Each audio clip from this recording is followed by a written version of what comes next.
बिहार, जहाँ मैं बचपन में रहा करता था, वो साल 1985 का था। मैं अपने पूरे परिवार के साथ वहाँ रहा करता था। दादा दादी, माँ पापा, चाचा चाची, ताऊ जी सब थे मेरे परिवार में। लेकिन जैसे जैसे समय बीतता, हम आधुनिकता की ओर बढ़ते चले गए और शहर जाने की इच्छा में हम सबको अलग कर दिया। दादा दादी और ताऊ ताई जी तो बिहार के नहरा गांव में ही रहना चाहते थे, तो वो लोग वहीं रुक गए। बाकी चाचा और मेरे पापा ने शहर में रहना पसंद किया, लेकिन शहर में अपना अपना घर खरीद कर यहीं हमेशा के लिए बस गए। 15 साल बीत गए दादाजी से मिले। दादी तो उसी साल गुज़र गई जब हमने अलग होने का फ़ैसला किया था। 15 साल बाद मैं वापस नहरा जा रहा था अपने दादाजी और ताऊ ताई से मिलने के लिए। ताऊ जी और ताई जी की और कोई औलाद नहीं थी, तो वो मुझे ही अपना बेटा मानते थे। वैसे मैं तो आपको अपना नाम बताना ही भूल गया। मेरा नाम है समर। मैं पेशे से एक बुक राइटर हूँ। मुझे डरावनी कहानियाँ लिखना बेहद पसंद है।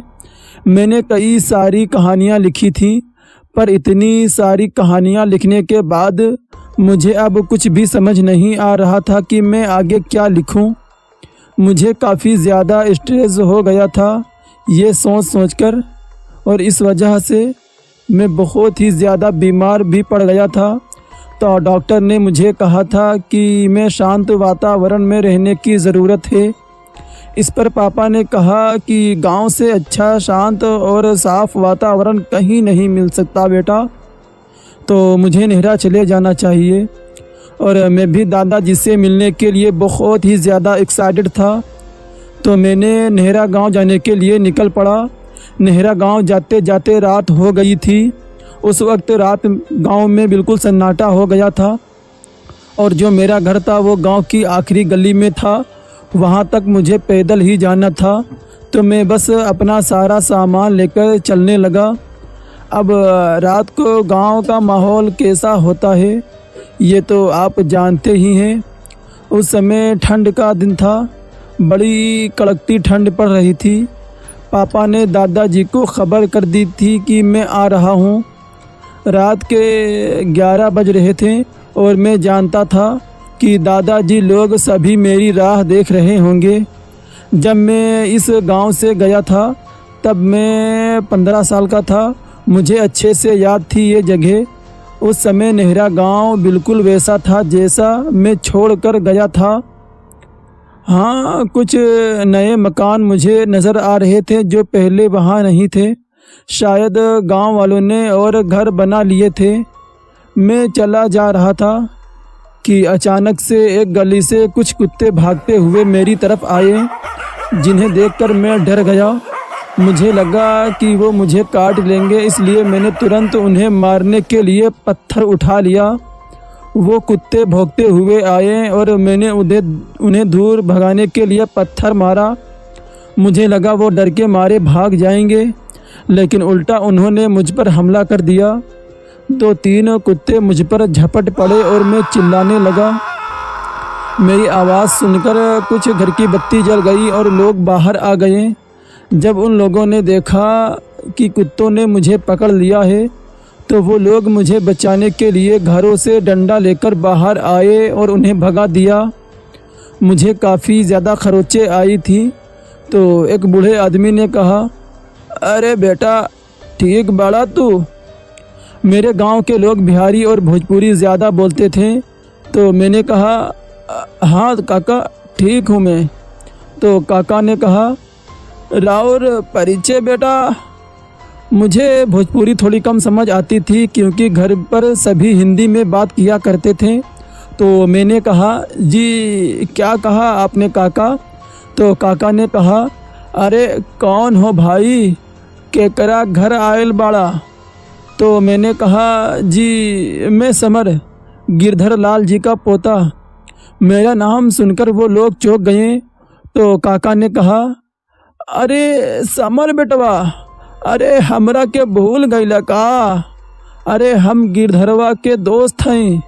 बचपन में तू हमरे घर खेले आवत रहला, हम तोहरे सज्जन दादा। मुझे याद आया कि मैंने बचपन में उनके साथ बहुत खेला था।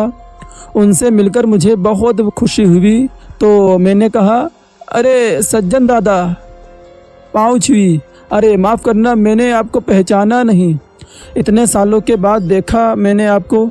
तो सज्जन दादा ने कहा, अरे कौनो दिक्कत ना बचवा, हम तोहरा के गिरधर के घरे छोड़ दतनी। तोहरा के देखला के बाद वो खुशी से पागल हो जाई। फिर मैं और सज्जन दादा घर की तरफ चल दिए। जब मैं घर पहुंचा तो देखा कि दादाजी घर के बाहर बने आंगन में खाट पर आराम से बैठे हुए थे। मैं और सज्जन दादा उनके पास गए। सज्जन दादा ने कहा, अरे ए गिरधरवा, देख तोहार पोता आ गइल बा। हम तो देख के चौंक गईनी। अरे कितना बड़का हो गइल बा हो। मुझे देखकर उनकी आंखों में आंसू आ गए और उन्होंने मुझे गले लगा लिया। तो दादाजी ने कहा, कैसन बाड़ा बेटवा? तो मैंने कहा, मैं ठीक हूँ दादाजी, आप कैसे हैं? दादाजी ने कहा, सब ठीक है बेटा, आओ चलो अंदर चलते हैं। सज्जन दादा थोड़ी देर वहाँ रुके, फिर वो भी अपने घर चल दिए। फिर मैं दादाजी के साथ घर गया और ताऊ ताई से सबसे मिला। सब मुझे देखकर बड़े खुश हुए, मुझे भी खुशी हुई। गांव में इतने साल बाद जाकर सच में मुझे बहुत अच्छा लग रहा था। मैं अगले 2 दिन तक गांव में ही घूमा। उनके घर गया जहां मैं बचपन में जाया करता था। दादाजी के कुछ दोस्तों से भी मिला। फिर एक रात को मैं दादाजी के साथ बाहर खाट पे बैठा हुआ था। दादाजी खाट में लेटे हुए हुक्का भी पी रहे थे और उन्होंने एक मोटी सी रजाई ओढ़ रखी थी। ठंड ही इतनी ज़्यादा थी। हमारे घर के आसपास का माहौल बहुत ही ज़्यादा डरावना था, क्योंकि और आसपास कोई नज़र आ भी नहीं रहा था। सामने एक चबूतरा था और ठंड की वजह से थोड़ा कोहरा भी दिख रहा था। तो दादाजी ने मुझसे पूछा, समर बेटवा, तुझे किस बात की चिंता है जो तू इतना बीमार हो गया? तो मैंने कहा, अरे वो दादाजी क्या है ना कि मैं किताबें लिखता हूँ डरावनी कहानियों की, लेकिन अब मुझे कुछ समझ ही नहीं आ रहा है कि मैं क्या लिखूँ। इस वजह से बस थोड़ा सा परेशान हो गया था। तो दादाजी ने कहा, अरे बस इतनी सी बात? अरे तो पहले क्यों नहीं बताया तूने? मैं इसमें तेरी बहुत मदद कर सकता हूँ। तो मैंने कहा, वो कैसे दादाजी? दादाजी के कुछ बोलने से पहले वहाँ सज्जन दादा और उनके कुछ और साथी घर आ गए। सज्जन दादा ने कहा, अरे का बात करत बाड़ा दादा पोता, हमरा के ना बतैबा का? तो दादाजी ने कहा, बा मर्दे, समर बटवा के भूतिया कहानी सुने के बाना तो वही बतावत रहनी। तो इस पर सज्जन दादा ने कहा, अरे गिरधर, यहाँ के साचो कहानी हम सुनावतानी। तो मैंने कहा, जी आप लोग हिंदी में बात करो ना, मुझे बिहारी कम समझ आती है। मेरी बात सुनकर वो सभी हंसने लगे। तो दादाजी ने कहा, अरे बेटवा, सज्जन कह रहा है कि मैं तुम्हें यहाँ की सच्ची घटनाओं के बारे में बताऊं क्या? ये वो घटना है जो काफ़ी साल यहाँ घटी थी। तो हम भी बहुत छोटे हुआ करते थे। उनके बारे में तुम्हें कहीं भी पता नहीं चलेगा बेटा। आज तुम लोग अपने फ़ोन से सब कुछ पता कर लेते हो, लेकिन जो बात अभी मैं तुम्हें बताऊंगा वो तुम्हें कहीं से भी पता नहीं चलेगी, क्योंकि उस ज़माने में फ़ोन भी नहीं हुआ करते थे। तो मैंने कहा, कैसी घटना है दादाजी? क्या वह बहुत ही ज़्यादा डरावनी थी? तो दादाजी ने कहा, हाँ बेटवा, ऐसी डरावनी घटना घटी है इस गांव में कि किसी के रोंगटे खड़े हो जाएं। तो मैंने कहा, तो सुनाइए ना दादाजी, अगर मुझे अच्छी लगी तो मैं उसके बारे में ज़रूर लिखूँगा। तो सज्जन दादा ने कहा, अरे गिरधरवा, वो प्रेत शीला के बारे में बताओ ना, याद है तोहरा के कितनी भयानक आवाज़ आवत रही वहाँ से? तो दादाजी ने कहा, अरे हाँ हाँ बिल्कुल याद है मुझे। और तुम जानते हो समर बेटा कि पूर्वजों का पिंडदान करना कितना ज़रूरी होता है। पिंडदान के बिना किसी की आत्मा को शांति नहीं मिलती है। जब मैं 16 साल का था तब मुझे ये बात पता चली थी।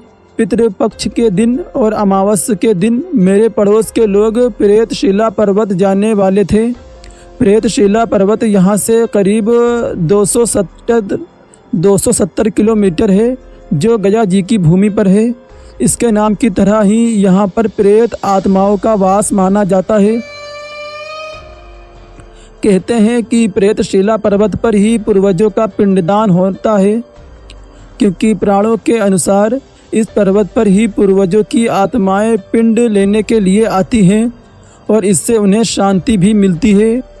पड़ोस के काका ने पिताजी से कहा कि वो भी उनके साथ पिंडदान के लिए चले। पिताजी ने हाँ कह दिया। पिताजी और पड़ोस का परिवार प्रेतशिला पर्वत जाने के लिए निकल पड़ा। रात का सफ़र था और उस समय वो बड़ा ही घना इलाका था। घने जंगल के पास कभी कभी जंगली जानवर भी रास्ते में आने जाने वाले लोगों पर हमला कर देते थे। पिताजी और पड़ोस के लोग प्रेतशिला जा रहे थे। प्रेतशिला की सीमा तक पहुंचने से पहले तो सब कुछ ही ठीक था, लेकिन जब वो लोग प्रेतशिला पर्वत की सीमा तक पहुँचे तो अचानक से उन्हें कुछ अजीब सा महसूस होने लगा, मानो आसपास कोई अदृश्य ताकत हो। क्योंकि पिताजी ने बताया था कि अचानक उस सीमा पर पहुंचने के बाद उनकी ऊर्जा कुछ कम हो गई थी। प्रेतशिला पर्वत चढ़ने के लिए 676 सीढ़ियाँ चढ़नी पड़ती हैं बेटा। उस समय ऊपर चढ़ने के लिए सीढ़ियों के अलावा और कोई भी रास्ता नहीं था। ऊपर पहाड़ पर जाने वाली सीढ़ियाँ छोटी छोटी भी थी और ऊपर जाने का पूरा रास्ता ऐसा लगता था जैसे कि वो जंगल के बीचों बीच से होकर के गया हो। रात का समय था। सुबह होने में अभी 3 से 4 घंटे ही बाकी थे। अगली सुबह बरहंड कुंड में स्नान करके पिंडदान करना था, इसलिए वो लोग उसी समय सीढ़ियाँ चढ़ने लगे। जैसे जैसे वो लोग सीढ़ियाँ चढ़ रहे थे वैसे वैसे उनके मन में डर बैठता जा रहा था। बहुत ही डरावनी जगह थी।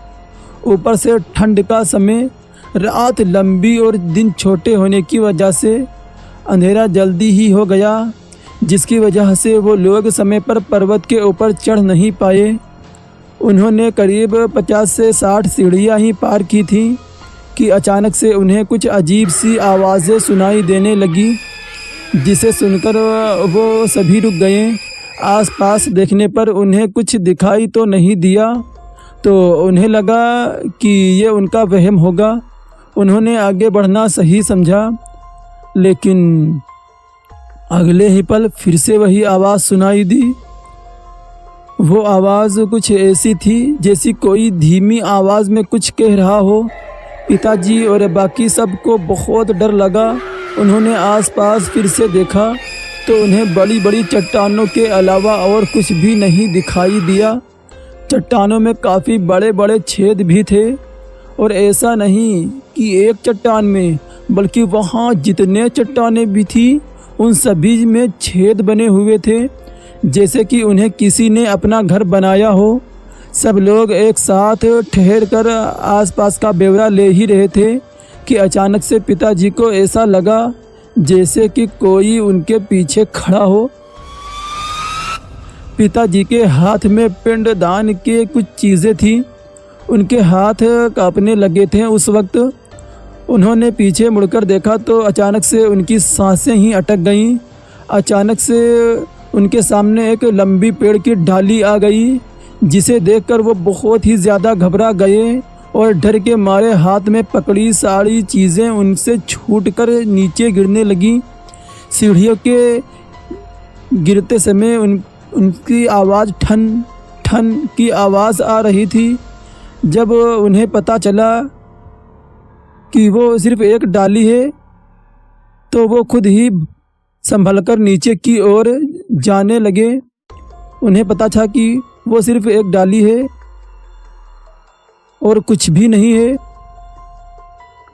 और उन चीज़ों को वो पकड़ ही रहे थे, लेकिन वो भागते भागते वहीं पर पहुंच गए जहां से सीढ़ियां शुरू होती थी। बाकी लोग उसी जगह पर पिताजी के आने का इंतज़ार करने लगे। पिताजी ने नीचे पड़ी चीज़ों को उठाया और वापस सीढ़ी चढ़ने लगे। वो नीचे देखकर सीढ़ी चढ़ रहे थे, लेकिन फिर जब उनकी नज़र ऊपर की तरफ गई तो उनके पैर वहीं अटक गए। उनके होश ही उड़ गए, पैर कांपने लगे और उनकी हालत ऐसी हो गई कि वो हिल भी नहीं पा रहे थे। उन्होंने देखा कि करीब 10 से 15 सीढ़ी ऊपर सफ़ेद कपड़े पहने एक औरत खड़ी हुई थी। उसकी आंखों से पीले रंग की रोशनी भी निकल रही थी। उसके पैर सीढ़ियों पर नहीं बल्कि सीढ़ियों से कुछ ऊपर हवा में ही थे। वो बिल्कुल शांत थी और बस पिताजी की ओर देखे जा रही थी। अब पिताजी की हालत ऐसी थी, ना तो वो पीछे जा सकते थे और ना ही ऊपर अपने साथियों के पास। वो बस वहीं खड़े रहे। उनका गला डर के मारे सूख गया था। फिर अचानक से वो औरत ऊपर की तरफ चढ़ने लगी।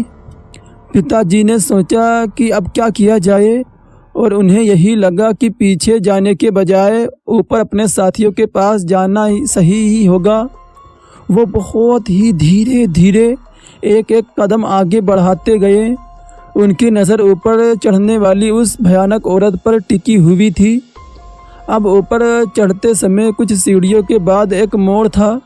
वहाँ पर पिताजी थोड़े और चौकन्ने होकर जाने लगे ताकि कहीं वो औरत अचानक सामने ना आ जाए। लेकिन जैसे ही उन्होंने उस मोड़ को पार किया, उन्होंने देखा कि वो सफ़ेद कपड़े वाली औरत वहाँ से गायब हो चुकी है। पिताजी की हालत अब और ज़्यादा ख़राब हो गई। वो समझ गए थे कि वो पर्वत कोई आम पर्वत नहीं है। वो तुरंत भागते हुए अपने साथियों के पास पहुँचे जो काफ़ी समय से उनका इंतज़ार कर रहे थे। वहाँ पहुँचने के बाद उन्होंने अपने साथियों को सारी बातें बताईं और वो सब बातें सुनकर उनके भी रोंगटे खड़े हो गए। फिर उन्होंने जल्दी से ऊपर चढ़ने का फ़ैसला किया। वो लोग जल्दी जल्दी ऊपर चढ़ने लगे। उनके सामने वो औरत फिर से आई तो नहीं, लेकिन एक और अजीबो-गरीब और डरावनी चीज़ हुई। वो ये कि चट्टानों में जो छेद थे उनमें बड़ी डरावनी आवाज़ आ रही थी, जैसे कि कोई औरत चिल्ला रही हो, कोई आदमी चिल्ला रहा हो, या किसी तरह का कोई जानवर गुर्रा रहा हो, या ना जाने कितनी ही अजीब आवाज़ें थीं। करीब 4 घंटे के बाद वो सब लोग उन डरावनी आवाज़ों को पार करके प्रेतशिला पहुँचे। सुबह हो चुकी थी। पहले उन लोगों ने वहाँ के कुंड में स्नान किया और फिर वहाँ के पंडितों के माध्यम से पिंडदान किया। पिंडदान करने के बाद पिताजी ने एक पंडित से उस औरत के बारे में पूछा, तो पंडित जी ने कहा, ये प्रेतशिला है, यानी प्रेत योनियों का घर। यहाँ बहुत सारी अद्भुत आत्माओं का वास है। जो छेद आप लोगों ने देखे उनमें भी कई आत्माएं रहती हैं। ये वो आत्माएं हैं जिनका अभी पिंडदान नहीं हुआ है, इस वजह से इन्हें मोक्ष नहीं मिल पा रहा और ये यहाँ की वादियों में भटक रहे हैं। इस जगह पर जब पिंडदान किया जाता है तो पूर्वज उस पिंड को लेकर अपनी दूसरी दुनिया में प्रवेश करते हैं। सूर्यास्त के बाद यहाँ पर बहुत सारी भयानक आवाज़ें सुनाई देती हैं। यहाँ आने जाने वाले लोगों को दिखाई भी दे जाती हैं।